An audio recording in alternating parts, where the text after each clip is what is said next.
Қайырлы күн оқушылар. Бар зейініміз сабақта болса, мына сауалдарға ойланып көрейікші. Сендердің алға қойған мақсаттарың қандай? Неліктен болашағымыз білімде? Неге ел тірегі білімді жастар деп ойлайсыңдар? Ел ертеңі бүгінден басталады. Ал елдің қуаты біліммен өлшенеді. Қазір білекке емес, білімге сенетін заман дейміз. Ендеше, оқу білімнің сіздер үшін маңызы қандай? Міне, осы турасында біз өздеріңізбен ел тірегі білімді жастар тақырыбындағы сабағымызды бастаймыз. Осы сабақ бойынша сіздердің меңгеретіндеріңіз мақсатты аудиторияға арналған терминдер мен ұғымдарды, тілдік оралымдарды, мәтін үзінділерін талдап, тілдік бірліктерді орфографиялық нормаға сай жазу. Балалар, жаста алған білім тасқа басылған өрнек дейді бабаларымыз.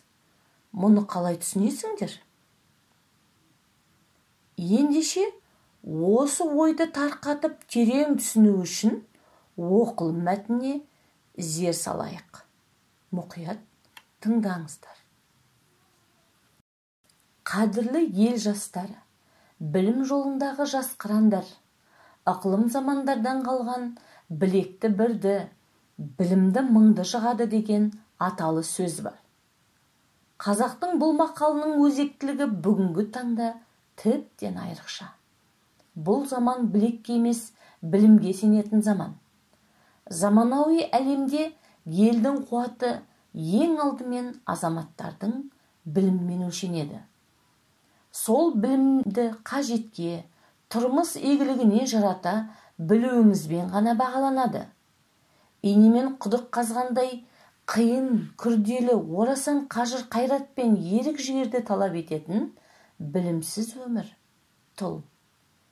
Терең білім тәуелсіздіктің тірегі, ақыл-ой азаматтығымыздың алдаспаны. Қымбатты жастар, заманымыздың заңғар жазушысы Мұхтар Әуезов халық пен халықты, адам мен адамды теңестіретін білім деген. Біз өрлеуді өмірінің өзек еткен халықпыз. Мына заманда өнердің кілтін тапқан ғана өрге шабады. Сендер тәуелсіз Қазақстанның келешегі үшін тарихи жауапкершілік арқалайтын азаматсыңдар. Осы жауапкершілікті сезіне біліңдер. Мемлекеттің ең ұлы мұраты әрбір азаматтың тауқымет көрмей бақуатты тіршілік кешуі. Қазақ бейнет түбі зейнет дейді. Ауырдың үстімен, жеңілдің астымен тіршілік жасау бізге жат қылық болуы тиіс. Біздің қоғамда адал еңбекті терең біліммен ұштастырған ғана табысқа жете алатын естен шығармағаны дұрыс. Бұл заман талабы. Сендер Қазақстанның өз ғылымы мен технологиясын, өзіндік ұстанымын жасайтын ғылым иесі болуларың керек. Кез келген кәсіп иесі өз шаруасын тың тәсілмен, жаңа әдіспен істеуге ұмтылса ғана ешкім жетпеген табысқа жете алады. Өзгелер салған сүрлеуге түсіп, бөтеніздің шаңын жұту Қазақстан жастарының таңдауы емес. Сендер тәуелсіз қазақ елінің білімді жастары, өз соқпақтарыңды салып, оны елді дамытуға бағыттайтын даңғылға айналдыруға тиіссіңдер. Адамзатты терең ойға кемел білім жетелейді. Оқыңдар, білім алыңдар, талаптана біліңдер, тынымсыз еңбектеніңіздер. Тұлпар дүлдүлділігімен, адам білгірлігімен озады. Беталысы күнде өзгерген алмағайып дүниеде адамзат үшін ешқашан өзгермеген, өзгермейтін темір қазықтар бар. Ол білім, ол еңбек. Ел болашағының баянды болмағы баста бұлқысыған білім мен қолда ойнаған еңбекке байланысты.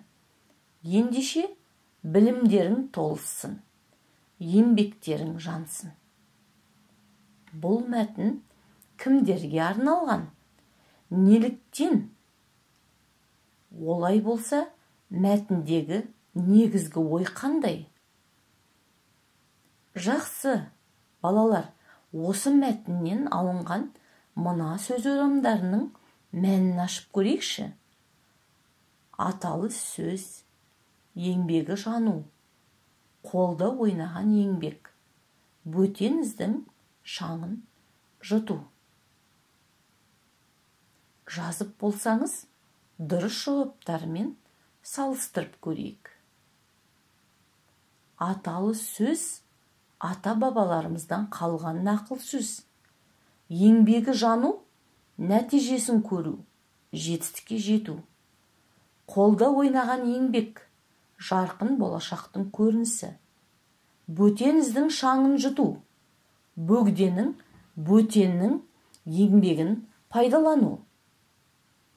Жарайсыңдар, ендігі кезекті тапсырмаға зер салайық. Мәтіннен мақал-мәтелдерді, дәйек сөздерді теріп алып, олардың мағынасын түсіндіріңдер. Тапсырма критерий. Мақал-мәтел дәйек сөздердің мағынасын түсіндіреді. Дескриптор. Мақал-мәтел дәйек сөздерді теріп жазады, мағынасын ашады. Мақал-мәтел дәйек сөздер. Инемен құдық қазғандай. Түсіндірмесі. Терең білім иесі болу үшін қажырлықты, шыдамдылықты, ізденімпаздықты, талаптануды қажет етеді. Білімнің биігіне жету үшін көп еңбектену қажет. Бейнет түбі зейнет. Әрбір тер төгіп жасаған еңбектің тәтті жемісін көру бақыт. Ауырдың үстімен, жеңілдің астымен. Жеңіл желпі қарап, қиындықтан қашып, берген білімді дұрыс қабылдамау. Амал әрекетті толық жасамау. Өнердің кілтін тапқан өрге шабады. Адал еңбекті терең біліммен ұштастырған адам ғана табысқа жете алады. Жақсы. Балалар, енді осы оқылым мәтіннің стилі қандай? Қай стильде жазылған? Тағы бір мәрте көз жүгіртіп, шолу жасап көрейікші. Иә, мәтін публицистикалық стильде жазылған. Олай болса, сабағымызды ары қарай жалғастырамыз. Ол үшін төмендегі тапсырмаға назар аударайық. Мәтінді оқиық. Мәтіннен негізгі ақпаратты іріктеп, публицистикалық стиль кластерін жасаңдар. Критерий. Публицистикалық стиль кластерін құрастырады. Дескриптор негізгі элементтерін жинақтайды, ереже шығарады, қорытынды жасайды. Публицистикалық стиль жұртқа үндеу, үгіт айтуда пайдаланылады.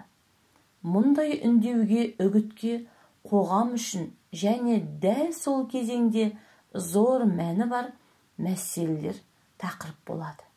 Мысалы, саяси, экономикалық, экологиялық, мәдени, моральдық мәселелер. Үндеудің, үгіттеудің мақсаты жұртшылықты қоғамдық мәні бар іске қатыстыру, жұртшылықтың санасына ықпал ету.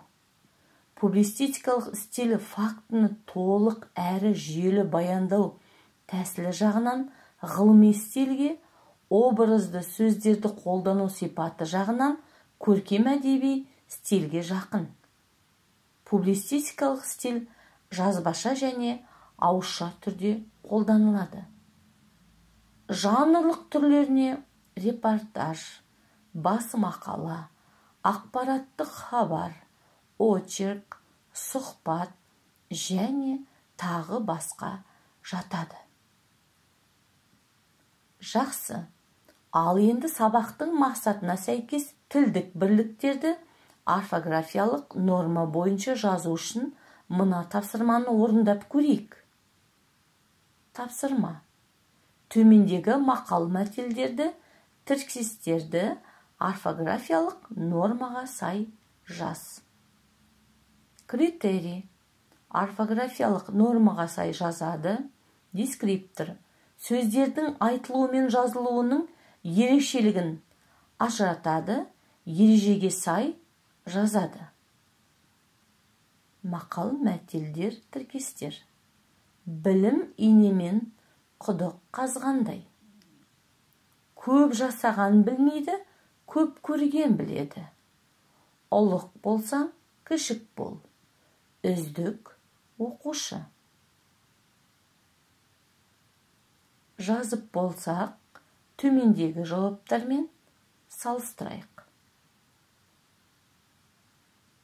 Жарайсыңдар. Балалар, енді бүгінгі мәтіндерден түйген ойларыңды жүйелеп, қазіргі өмірмен байланыстыра отырып, заманауи білім жаңа дәуір талабы тақырыбында орфографиялық нормаға сай эссе жазуды өзіндік жұмыс ретінде ұсынамын. Сабақ барысында орындаған тапсырмалар негізінде сіздер өзіндік жұмысты орындай алады деп сенемін. Сәттілік. Болашақтың кілті елдің ертеңі білімді жастар. Мемлекеттің дамуы, өсіп өркендеуі тікелей жастарға байланысты. Қазіргі уақытта жастардың сапалы білім алуы, дұрыс мамандықты таңдауы және де қоғамнан өз орнын табуы мемлекеттің болашағы үшін ең өзекті тақырыпқа айналды. Жұмыс бақуатты өмірдің басты қайнар көзі. Ендеше келешегіңіз келісті болсын десеңіз, талмай білім алуға бет бұрыңыз. Бүгінгі сабағымызда осы мәселені талқыға сала отырып, публицистикалық стиль ережесін қайталап, орфографиялық норма жүйесімен жұмыстандыңыздар. Сабақ аяқталды. Сау болыңыздар.